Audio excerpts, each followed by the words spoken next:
Building a longhouse from scratch wasn't just stacking logs. Native Americans shaped every part by hand, without nails or blueprints. But one step in their process could make or break the whole structure, deciding if the community stayed warm or froze. What was this crucial part of building longhouses? And that first step started before any logs were ever cut. Choosing where to build a longhouse was the most important decision Native Americans made before construction began. Finding the perfect spot was harder than finding a good parking space at the mall, except the consequences lasted 20 years instead of 20 minutes. The wrong location could mean your family waking up underwater during spring floods or freezing through brutal winters. The first priority was water access for survival and daily life. The longhouse needed to sit close enough to a stream for daily water needs, but far enough away to avoid seasonal flooding. But water wasn't the only natural force to consider. Wind patterns came next, requiring serious study throughout different seasons. Too much wind protection created a stuffy cave. Too little made it a wind tunnel with furniture flying around during storms. Equally important was sunlight exposure for year-round comfort. Morning sun was essential for warming the structure after cold nights, but excessive afternoon sun could make summers unbearably hot inside. Even with perfect sun and wind conditions, water remained a concern in a different way. Drainage testing happened during the wettest times of year. Nobody wanted to live in a wooden boat that never got to leave the harbor. Beyond natural elements, security considerations influenced every site selection decision. The location needed clear sight lines to spot approaching threats while offering natural camouflage from distant observers. Just as critical was proximity to resources. Corn, beans, and squash fields needed to be within easy walking distance. Hunting trails required quick access without disturbing the longhouse's peaceful atmosphere. Given all these factors, careful observation became essential. The smartest builders spent months watching potential locations through all weather conditions, tracking how seasonal water levels changed. The final consideration involved community dynamics. Distance from other longhouses required balancing independence with mutual support. Too close meant disputes over hunting territories. Too far meant isolation during emergencies. With the perfect location finally selected after months of careful evaluation, builders faced the enormous task of gathering the right tools and materials for the massive construction project ahead. Once the ideal spot was chosen, the real work began with a question that would determine everything. What makes a tree worthy of becoming someone's home? Native Americans didn't just wander into forests and start chopping down whatever looked convenient. Every piece of wood had a specific job to do, but first they needed the right tools for the massive job ahead. Getting the wrong wood was like hiring a ballerina to play linebacker, technically a person, but completely wrong for the job. The most essential tool was the stone axe, which served as the primary cutting implement for all major work. These weren't crude rocks tied to sticks, but precisely shaped implements that required months of practice to master. A skilled worker could fell enormous trees using nothing but stone and patience.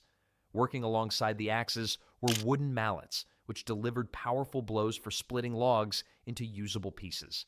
Paired with carefully shaped wedges, these tools could split massive trunks along their natural grain lines. Using mallets and wedges was like performing surgery with hammers, surprisingly precise when you knew what you were doing. For the foundation work that would come later, digging sticks served as the primary excavation tools. These simple but effective implements had to prepare post holes that would reach 4 feet deep through roots and rocks. The work was backbreaking, but absolutely essential. Holding everything together required plant-based ropes made from twisted fibers, since no metal fasteners existed. Bark fibers, plant stems, and sinew were twisted into incredibly strong cordage that could support massive wooden beams for decades. Making rope from plants was like creating duct tape from weeds, surprisingly effective but requiring serious skill.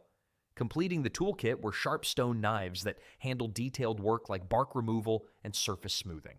These carefully crafted blades could slice through bark sheets and trim wooden surfaces with remarkable precision.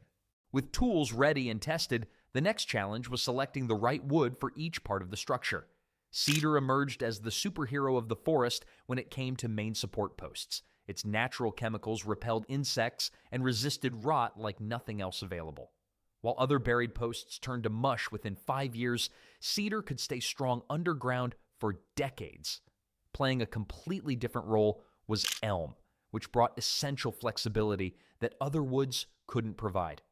This remarkable wood allowed builders to create the curved roof sections that gave longhouses their distinctive shape.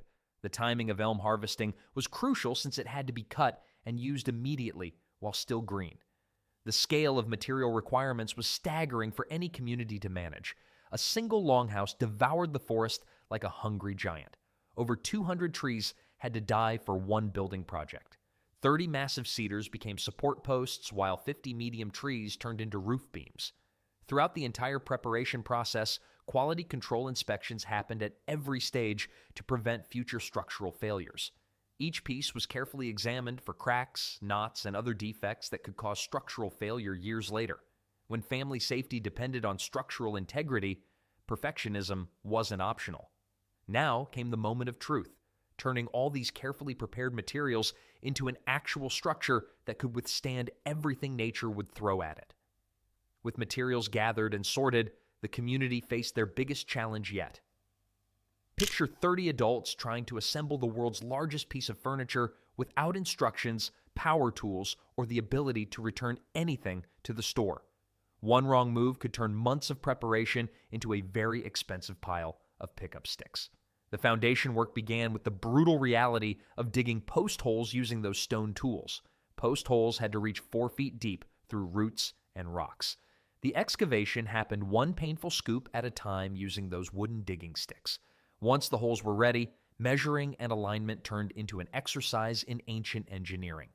30 posts had to align perfectly across distances of over 100 feet using only wooden poles and water levels. Getting everything straight was like parallel parking 30 cars at once, except the cars weighed 500 pounds each. The most dangerous phase came next, with lifting the massive posts into position. 20 people had to coordinate perfectly to raise a 500-pound cedar log without dropping it on anyone's head. This is where all that rope-making skill became absolutely critical for safety. With posts upright, positioning became the next critical step that allowed zero room for error. Teams used ropes, wooden levers, and brute force to adjust heavy posts until they achieved perfect alignment. Moving a post meant digging it up completely and starting over. Moving upward, the overhead beams transformed the construction site into a three-dimensional puzzle. Every piece had to fit perfectly with its neighbors. These massive horizontal pieces had to span the entire longhouse width while supporting the curved roof structure. Creating connections between these massive pieces meant relying entirely on wood-to-wood joints. Wooden pegs, carefully shaped notches, and tight-fitting joints created connections that relied on precise craftsmanship. Each joint had to last years while supporting heavy loads. Perhaps the most challenging aspect was creating the roof curvature that gave longhouses their distinctive shape. Fresh saplings could be slowly curved into position and held there until they dried into permanent shapes. Throughout the entire process, weather became the ultimate project manager. Rain made everything slippery and dangerous. Wind could topple unfinished structures that weren't properly braced. Before declaring the frame complete, thorough testing verified structural integrity. The safety inspection was basically asking, would you trust your mother-in-law to live here safely? And hoping the answer was definitely yes. The skeleton was impressive, but it was still just bones without protection from the elements. Time to give it skin that would keep families warm and dry. With the frame standing strong, the builders faced a new challenge requiring completely different skills. Ever tried gift wrapping a house with materials you made yourself? That's essentially what covering a longhouse with bark involved. Getting it wrong meant your family would spend the cold months in what was basically a very large outdoor closet. The success of this phase depended entirely on that careful bark harvesting from earlier. Spring bark was pure gold to longhouse builders. For exactly 2 weeks each year, rising sap made bark peel off trees in perfect flexible sheets. Miss this window, and you'd be trying to work with material that had the flexibility of concrete. Before any bark could be installed, careful planning became essential. Planning bark layout was like doing a jigsaw puzzle where dropping a piece meant starting over completely. Workers used those sharp stone knives to score cutting lines, then carefully peeled sections away from tree trunks. The actual installation process worked with gravity rather than against it. Installation started at the bottom and worked upward. Each sheet had to overlap the one below it like modern roof shingles, creating a water-shedding effect that channeled rain away from the interior. Securing each piece required fastening techniques using those plant fiber cords from the tool preparation phase. These cords were threaded through tiny holes punched near the edges of each bark sheet. Workers tied each sheet securely using knots that would hold for years. The most dangerous part came with working at height, which turned installation into an extreme sport. Installing the top sections was like trying to put a fitted sheet on a bunk bed during an earthquake. One wrong step meant a long fall onto hard ground or co-workers below. For areas that would face the worst weather, additional protection became necessary through double layering. The most vulnerable sections got 2 complete bark coverings with seams offset to eliminate potential leak paths. Even with careful installation, gaps between sheets remained a concern. Seam sealing used additional materials to close these gaps throughout the entire structure. Small strips of bark or plant fiber mats were placed over joints and secured with extra binding cords. Quality control couldn't wait until after the work was finished. Quality checking meant crawling along every seam looking for problems that would become obvious during the first serious rainstorm. Everything had to be caught and fixed during the initial work process. Ventilation needs special attention through carefully planned openings. Smoke holes required precise positioning above interior fire pits. These openings had to be large enough for smoke to escape efficiently, but small enough to prevent rain from pouring directly onto fires. The final step involved adding insulation layers that would make the difference between comfort and survival. Cattail mats and bundled reeds were woven together and placed strategically to prevent precious warmth from escaping. Finally, the longhouse was weatherproof and ready to protect its inhabitants. But keeping 30 people comfortable inside required solving an entirely different set of organizational and social problems. The covered longhouse looked impressive from the outside, but inside it was just an empty shell waiting to be transformed. 30 people, one room, no walls, no privacy. Welcome to Longhouse interior design, where personal space was a luxury that didn't exist. Creating a functional living area was like organizing a studio apartment for an entire extended family who could never leave. The first order of business was creating sleeping areas that would get people off the cold ground. Sleeping platforms solved this problem while creating the longhouse equivalent of permanent bunk beds. These raised wooden decks lined the walls and had to support multiple adults plus all their belongings. Equally critical was establishing the heating and cooking systems that would keep everyone alive. Fire management dominated everything else, since these weren't decorative fireplaces but life or death systems. Each pit had to be large enough for serious cooking, but positioned so smoke would exit through those carefully planned roof holes above. The next major challenge in the battle against spoilage and pests is storage solutions. Food storage turned into a constant battle against mice insects and theft from both animals and neighboring families. Everything had to be organized like running a restaurant and grocery store that never got deliveries. Social organization required careful thought about how families would coexist in such close quarters. Personal territory was negotiated through social rules and invisible boundaries rather than physical barriers. Each family claimed a wall section with sleeping space above and storage area below. Workspace allocation had to accommodate different activities happening simultaneously. Work area organization accommodated different activities that required specific lighting and ventilation conditions. Women's work like pottery making needed good light.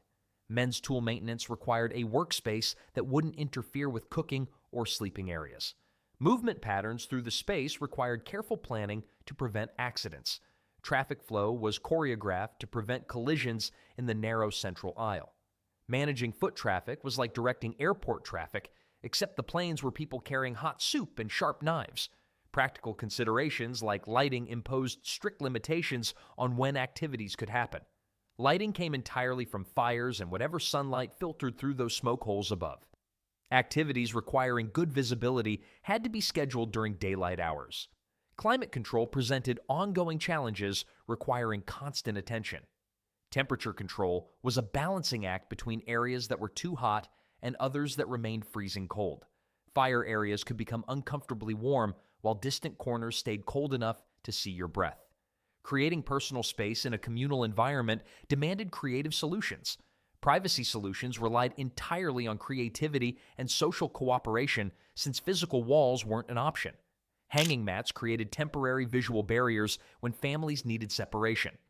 Finally, sanitation became a community responsibility affecting everyone's health. Waste management systems kept the interior sanitary despite housing 30 people with no running water. Organic waste from food preparation was removed immediately to designated outdoor areas. With the interior finally functional, the longhouse was complete and ready for families to move in. But as any homeowner knows, finishing construction is just the beginning of a much longer story of maintenance and repair. The celebration of a completed longhouse was brief because everyone understood an uncomfortable truth. Here's the part nobody talks about in construction projects. The moment you finish building something, it immediately starts falling apart. Everything that could break, wear out, or rot away eventually would. And fixing it was like being a doctor for a patient who couldn't stop working. The most immediate maintenance challenge came from the covering system. Bark replacement became the first reality check, happening on nature's schedule rather than human convenience. Those carefully installed bark sheets began cracking in winter cold, curling in summer heat, and pulling loose during storms.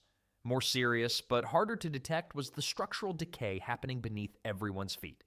Post-rot emerged as the silent killer that attacked from underground where nobody could see the damage. Moisture and soil contact gradually turned those solid cedar posts into spongy wood that couldn't support the structure above. Finding problems before they became catastrophic required systematic vigilance. Detection required systematic inspection throughout the entire structure on a regular schedule. Workers dug exploratory holes around each main support post to check for soft or spongy wood that indicated serious decay problems. When structural problems were discovered, the repair work became incredibly complex and dangerous.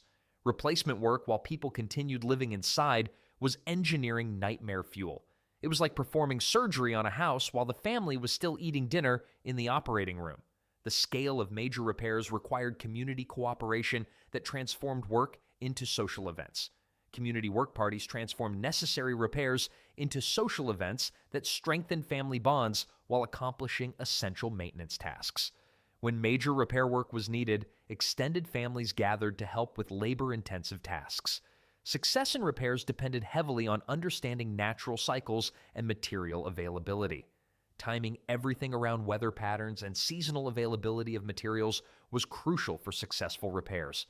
Fresh bark was only available during those same spring sap runs used for original construction. Even the tools needed constant attention to remain functional for repair work.